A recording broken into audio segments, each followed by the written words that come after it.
Hi అండి, welcome back to my channel. ఈ రోజైతే అమ్మ కాకరకాయ ఉల్లికారం అయితే చేస్తున్నారండి.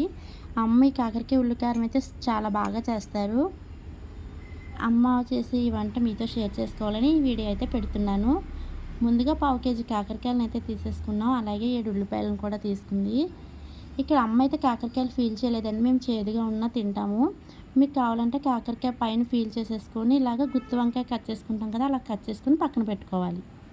స్టవ్ అంటించి కళాయి పెట్టుకుని అందులో ఒక 2 స్పూన్లు ఆయిల్ వేసి, ఆయిల్ వేడెక్కిన తర్వాత 1 స్పూన్ పచ్చిశనగపప్పు, 1 స్పూన్ మినపప్పు, అర స్పూన్ ధనియాలు, కొద్దిగా జీలకర్ర వేసి పోపును వేయించుకోవాలి.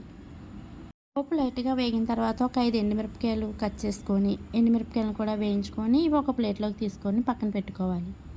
అదే కళాయిలోకి ఒక 2 స్పూన్లు ఆయిల్ వేసి కట్ చేసుకుని ఉల్లిపాయ ముక్కలను వేసుకొని దోరగా వేయించుకొని అదే ప్లేట్లో తీసుకొని కొద్దిగా చింతపండు కూడా తీసుకొని రుచికి తగినంత ఉప్పు వేసుకొని ఉల్లిపాయలు అవన్నీ చల్లారనివ్వాలండి. ఒక కళాయిలో ఒక 2 చెంబులు నీళ్లు పోసుకొని ముందుగా కట్ చేసుకున్న కాకరకాయ ముక్కలన్నిటినీ వేసుకోవాలి. ఇందులోనే ఒక పావు టీ స్పూను పసుపు, కొద్దిగా ఉప్పు వేసుకొని కాకరకాయ ముక్కలను ఒక 10 నిమిషాల పాటు అయితే ఉడికించుకోవాలి. ఇలా ఉడికిన కాకరకాయలను ఒక ప్లేట్లో తీసుకుని చల్లారనివ్వాలి. చల్లారిన తర్వాత ఇందులో వాటర్ ఉంటుంది కదండి, అది లైట్గా ఇలా అయితే పిండేసుకొని పక్కన పెట్టుకోవాలి. మిక్సీ జార్ తీసుకొని ముందుగా చల్లారి పెట్టుకున్న పోపును వేసుకొని మిక్సీ పట్టుకోవాలి. ఇలా మిక్సీ పట్టుకున్న పోపులోకి చల్లారిన ఉల్లిపాయ ముక్కలు, చింతపండు వేసుకొని మరొకసారి మిక్సీ పట్టుకోవాలి. ముందుగా సిద్ధం చేసుకున్న కాకరకాయ ముక్కల్లోకి మనం రెడీ చేసిన ఈ ఉల్లికారాన్ని ఇలా పెట్టుకోవాలి.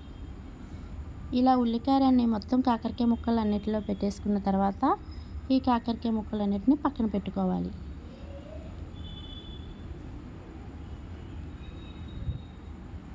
స్టవ్ అంటించి కళాయి పెట్టుకొని అందులో ఒక 4-5 స్పూన్లు నూనె వేసుకోవాలండి.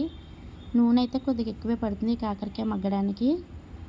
ఇలా నూనె వేడెక్కిన తర్వాత మనం సిద్ధం చేసుకున్న కాకరకాయ ముక్కలన్నిటినీ ఒక్కొక్కటి చొప్పున అన్ని కాకరకాయ ముక్కలు ఇలాగ వేసేసుకోవాలి.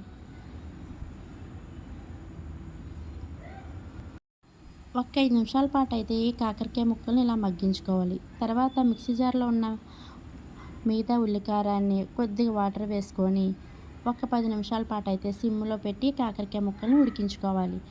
ఇలా దగ్గర పడిన తర్వాత కాకరకాయ ముక్క ఉడికిందో లేదో చూసుకోవాలి. ఇలా ఉడికిన తర్వాత ఈ కాకరకాయని ఒక సర్వింగ్ బౌల్లో తీసుకొని సర్వ్ చేసుకోవాలి. అంతే అండి, ఎంతో టేస్టీ అయిన కాకరకాయ ఉల్లికారం అయితే రెడీ అయిపోయింది. మీరు కూడా ఇలా ఒకసారి ట్రై చేయండి.